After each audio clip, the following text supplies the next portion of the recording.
Once upon a time, in a small village surrounded by mountains, there lived a 24-year-old young man named Marco. Marco was very restless. His mind was always full of thoughts. All day long, different thoughts came and went, and these thoughts made him feel uneasy and tired. He always felt sad about his past and worried a lot about the future. Because of these thoughts, his mind was like a storm. He couldn't feel calm, couldn't sleep well, and even forgot how to smile. One day, Marco heard about a faraway village in the hills. People said that a wise old man lived there. That man used to be a famous psychologist in the city. He had helped many people in his life and had taught them how to find peace in their minds. Now he was old.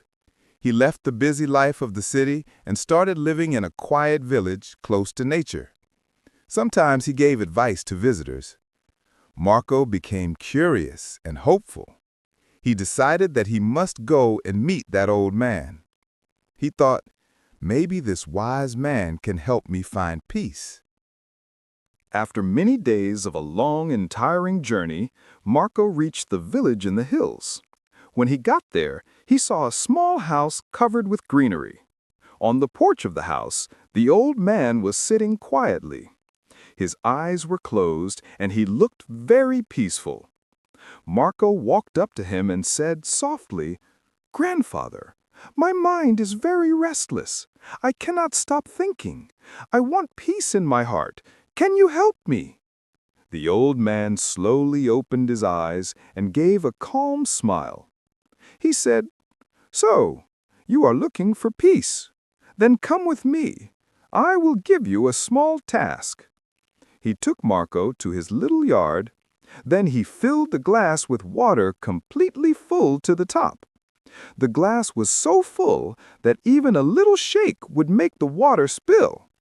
He gave the glass to Marco and said, "Walk from here to the edge of the village and then come back. But remember, you must not spill even one drop of water."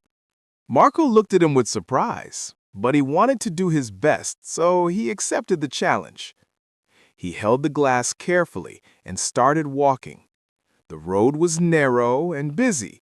Some people were walking, some were running, shopkeepers were calling customers, and dogs were barking. But Marco did not look around. His eyes stayed only on the glass. He walked slowly and carefully, step by step.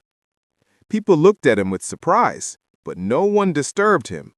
They knew he was learning something important.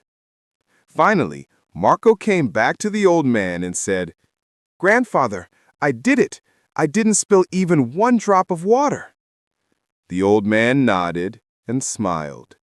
Then he asked, "That's good, but tell me, did you see the children playing on the side of the road? Did you hear the dogs barking?" Marco looked surprised and said, "No, I didn't see or hear anything. I was only focusing on the glass." The old man smiled again and said gently, "That is the secret. Something that was always inside you, but you didn't know. When your mind stays in the present moment, then there is no space for fear, no confusion, and no extra thoughts. You were only thinking about the water in the glass. At that time, your mind became completely quiet. You were not sad about the past. You were not afraid of the future." Slowly, Marco became to understand. This was the peace he was searching for. Peace is not something we find outside. Peace is already inside us when we live in the present moment. Marco bowed his head and said softly, "Grandfather, now I understand. If I want to calm my mind, I must keep my mind in this moment. That is when real peace comes." The old man smiled again. The sun was setting, and the last light touched the ground. Birds were flying back to their nests. Marco started walking back home, But now he was not the same restless young man. He had changed. He was peaceful inside, because now he knew how to calm the mind. If you liked this story, please give it a like and share it with your friends. And don't forget to subscribe to our channel for more inspiring stories like this one. Thank you for staying with us. See you in the next story with new thoughts and new lessons. Until then, stay well and stay peaceful.